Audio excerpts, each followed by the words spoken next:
Après 10 ans de crise et de blocage et 4 jours d'intenses négociations, un accord historique vient d'être conclu cette nuit à Genève entre les grandes puissances et Téhéran au sujet de son programme nucléaire.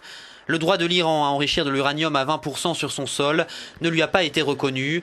L'accord prévoit un allègement limité des sanctions contre Téhéran en échange de la suspension de certains volets de son programme nucléaire.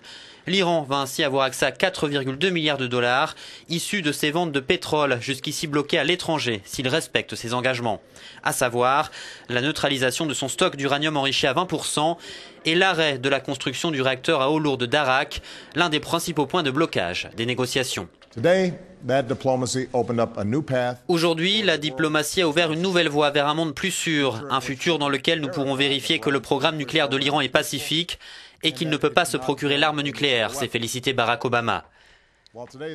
Même si l'annonce d'aujourd'hui n'est qu'un premier pas, cela constitue un accord historique. Pour la première fois en presque 10 ans, nous avons porté un coup d'arrêt au développement du programme nucléaire iranien et des volets cruciaux du programme seront annulés.